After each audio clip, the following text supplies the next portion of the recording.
வணக்கம். நாம மனநலத்தை பத்தி நிறைய விஷயங்கள் பேசுறோம் இல்லையா? ஆனா சில பிரச்சனைகள் ரொம்ப பொதுவா இருந்தாலும் அதிகமா வெளிச்சட்டுக்கே வரதில்ல. அந்த மாதிரி ஒரு கண்டிஷன் தான் ஸ்கிட்சோடைப்பல் ஆளுமை குறைபாடு, சுருக்கமா எஸ்டிபிடி. யாராவது கொஞ்சம் வித்தியாசமா இருந்தா உடனே நாம அவங்கள ஒரு மாதிரி பார்ப்போம். ஆனா எஸ்டிபிடிங்கிறது அதையும் தாண்டி ரொம்ப சிக்கலான ஒரு விஷயம். சோ வாங்க, இது என்ன, இதோட அறிகுறிகள், காரணங்கள் மற்றும் சிகிச்சை முறைகளை பத்தி ஆழமா பார்க்கலாம். சரி, நாம இன்னைக்கு என்னென்ன பார்க்க போறோம்னு ஒரு சின்னதா பாத்துடலாம். முதல்ல இந்த விசித்திரமான மனம்னா என்னன்னு வரையறுக்க போறோம். அப்புறம் அதோட 3 முக்கிய அம்சங்களை பத்தி தெரிஞ்சுக்க போறோம். அதுக்கப்புறம் இதோட மூல காரணங்கள் என்னன்னு ஆராய போறோம். நாலாவதா இது எப்படி மத்த நிலைகள்ல இருந்து வேறுபடுதுன்னு பாப்போம். கடைசியா இதுக்கு என்ன மாதிரி மேலாண்மை உத்திகள் இருக்குங்கிறதையும் பார்க்கலாம்.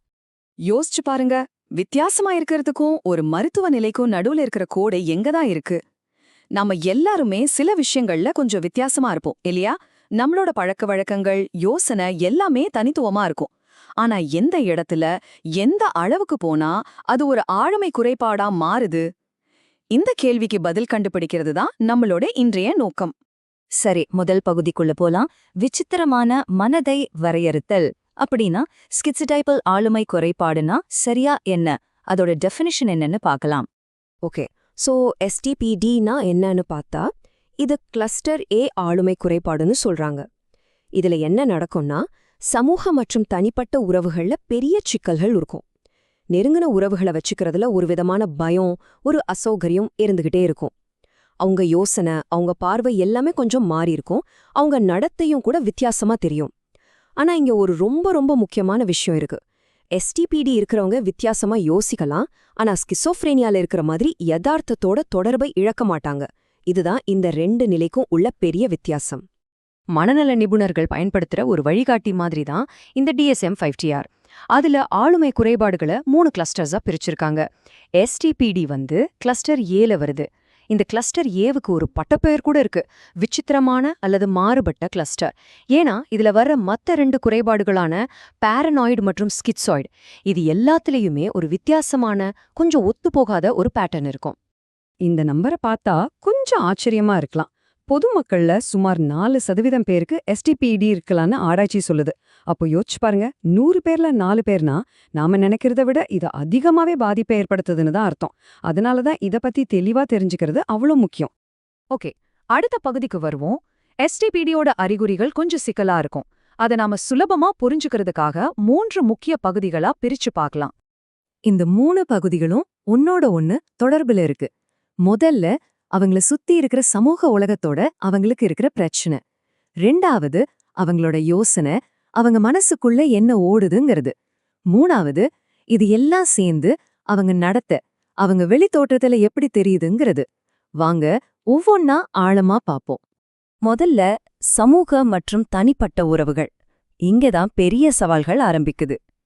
அவங்களுக்கு இருக்கிற சமூக பதட்டம் நம்ம எல்லாருக்கும் அப்பப்போ வர்ற மாதிரி சாதாரணமான ஒண்ணு இல்ல. இது ரொம்ப தீவிரமான ஒரு பயம். மக்களோட பழக இந்த பயம் குறையாது, அதுக்கு பதிலா அதிகமாகும். ஏன்னா அடியில ஒரு ஆழமான சந்தேகம் இருக்கும். இவங்க நம்மள என்ன நினைப்பாங்களோ, நமக்கு ஏதாவது ஆபத்து வந்துடுமோன்னு. இதனாலேயே அவங்களுக்கு நெருங்கின நண்பர்களே இருக்க மாட்டாங்க. எப்பவுமே தனியா இருக்கவே விரும்புவாங்க. 2வது பகுதி அறிவாற்றல் மற்றும் புலனுணர்வு. இதுதான் அவங்களோட உள் உலகம். இங்கதான் விஷயங்கள் ரொம்ப சுவாரஸ்யமா மாறுது. அவங்களுக்கு தொடர்பு படுத்தும் எண்ணங்கள்னு ஒரு யோசனை இருக்கும். அப்படின்னா டிவில ஏதோ ஒரு செய்தி வருதுன்னா அது தனக்கு ஏதோ சிக்னல் கொடுக்குதுன்னு நினைப்பாங்க. ஆனா இது ஒரு பிரமை கிடையாது, ஒரு தோணல் மாதிரி தான் இருக்கும். அது கூட மாயாஜால சிந்தனை.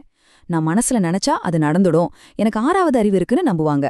சில சமயம் யாரும் இல்லாத இடத்துல யாரோ பக்கத்துல இருக்கிற மாதிரி ஒரு உணர்வு கூட வரலாம். சோ அவங்க உலகத்தை பாக்குற விதமே ரொம்ப வித்தியாசமா இருக்கும். 3வது பகுதி நடத்தை மற்றும் தோற்றம். அவங்க மனசுக்குள்ள இருக்கிற அந்த வித்தியாசமான யோசனைகள் எல்லாம் வெளியில எப்படி தெரியுதுன்னா அவங்க நடத்தை, அவங்க பேசுற விதம், அவங்க உடை அணியிற ஸ்டைல்ல தெரிய வரும். அவங்க பேசுறது ரொம்ப உருவகமா, நுணுக்கமா இருக்கும். சில நேரம் கேட்கறதுக்கு ரொம்ப சுவாரஸ்யமா இருக்கும். ஆனா என்ன சொல்ல வராங்கன்னு புரிஞ்சுக்கிறது கஷ்டமா இருக்கும். அவங்க உடை அணியிற விதம் கூட அவங்க ஆளுமையை வெளிப்படுத்துற மாதிரி கொஞ்சம் விசித்திரமா இருக்கும். ஓகே, இப்படி ஒரு சிக்கலான நிலை வர்றதுக்கு என்னதான் காரணம்? அதைத்தான் நாம அடுத்த பகுதியில பார்க்க போறோம். உண்மை என்னன்னா இதுக்குன்னு ஒரே ஒரு காரணம் கிடையாது.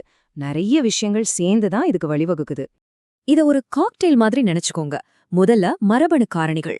குடும்பத்துல யாருக்காவது ஸ்கிட்சோஃப்ரேனியா இருந்தா எஸ்டிபிடி வரதுக்கான வாய்ப்பு கொஞ்சம் அதிகம். அடுத்தது, நம்ம மூளையில இருக்கிற டோபமைன் மாதிரி ரசாயனங்கள், அதுலயும் சில மாற்றங்கள் இருக்கலாம். மூணாவது, ரொம்ப முக்கியமானது, உளவியல் சமூக காரணிகள். சின்ன வயசுல ஏதாவது மன அதிர்ச்சி அனுபவிச்சிருக்கிறது, புறக்கணிக்கப்பட்டது, இது எல்லாமே ஒரு தூண்டுதலா அமையலாம். சோ மரபணு ரீதியா ஒரு பாதிப்பு இருந்து கூடவே குழந்தை பருவத்துல எதிர்மறையான அனுபவங்களும் சேரும்போது எஸ்டிபிடி உருவாக வாய்ப்பு அதிகமாகும். அடுத்த பகுதி ரொம்ப ரொம்ப முக்கியம். ஏன்னா எஸ்டிபிடின்னு சொன்ன உடனே எல்லாருக்கும் ஞாபகம் வர்றது ஸ்கிசோஃப்ரெனியா தான். நிறைய பேர் இது ரெண்டையும் குழப்பிக்கிறாங்க. ஆனா ரெண்டும் வேறு வேறு. இது எப்படி ஒரு தனித்துவமான குறைபாடு, மத்த நிலைகள்ல இருந்து இதோட வித்தியாசங்கள் என்னன்னு பார்க்கலாம். இந்த அட்டவணைய பார்த்தாலே உங்களுக்கு தெளிவா புரியும். எஸ்டிபிடிக்கும் ஸ்கிசோஃப்ரேனியாக்கும் உள்ள பெரிய வித்தியாசம் என்னன்னா யதார்த்த சோதனை. எஸ்டிபிடி இருக்கிறவங்க அவங்க நம்பிக்கை வித்தியாசமா இருந்தாலும் ஓகே இது நம்ம நம்பிக்கை, வெளி உலகம் வேறென்ற ஒரு புரிதல் அவங்களுக்கு இருக்கும். ஆனா ஸ்கிசோஃப்ரேனியாவில அந்த யதார்த்தத்தோட தொடர்பே போயிடும். அதனாலதான் அவங்களுக்கு பிரமைகளும் மாய தோற்றங்களும் வருது. எஸ்டிபிடில அது கிடையாது. கூடவே எஸ்டிபிடிங்கிறது ஒரு நிலையான ஆளுமை பண்பு மாதிரி. ஆனா ஸ்கிசோஃப்ரேனியா காலப்போக்குல தீவிரமடையக்கூடிய ஒரு நோய். சைசோஃப்ரீனியா மட்டும் இல்ல, மத்த சில நிலைகளோடவும் இதை குழப்பிக்க வாய்ப்பு இருக்கு. உதாரணத்துக்கு ஸ்கிட்சாய்டு ஆளுமை குறைபாடு. அவங்களும் தனிமையா இருக்க விரும்புவாங்க. ஆனா எஸ்பிடில இருக்கிற மாதிரி அந்த மாயாஜால சிந்தனை, விசித்திரமான நம்பிக்கைகள்லாம் அவங்க கிட்ட இருக்காது. அதே மாதிரி பேரனாய்டு ஆளுமை குறைபாடுல சந்தேகப்படுற குணம் மட்டும்தான் அதிகமா இருக்கும். எஸ்பிடில இருக்கிற மாதிரி ஒரு ஒட்டுமொத்த விசித்திரத்தன்மை இருக்காது. ஆட்டிசம் ஸ்பெக்ட்ரமோட ஒப்பிட்டா அதுல வர சமூக சிக்கல்கள் வாழ்நாள் முழுக்க நீடிக்கும் ஒரு வளர்ச்சி முறை.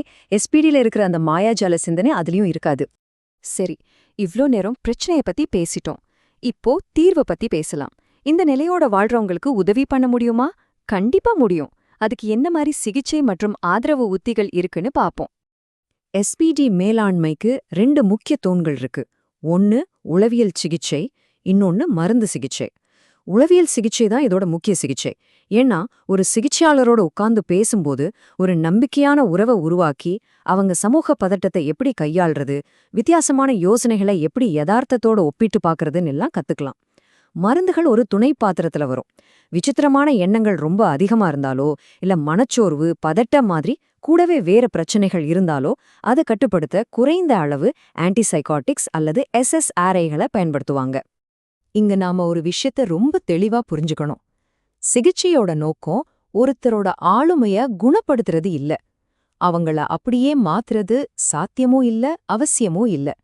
நோக்கம் என்னன்னா அவங்களோட கஷ்டங்களை குறைச்சு அவங்க அன்றாட வாழ்க்கையில நல்லா செயல்பட ஒரு நிறைவான வாழ்க்கைய வாழ உதவி செய்யறது மட்டும்தான்.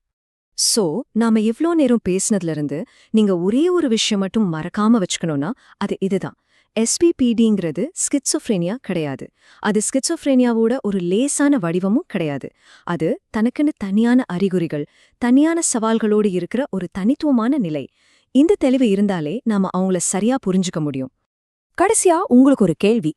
எஸ்டிபிடி மாதிரி நிலைகளை பத்தி தெரிஞ்சுக்கிறது நாம மனநலத்தை பாக்குற விதத்தையும் மனித வித்தியாசங்களை நாம எப்படி அணுகுறோங்கிறதையும் எப்படி மாத்தும்?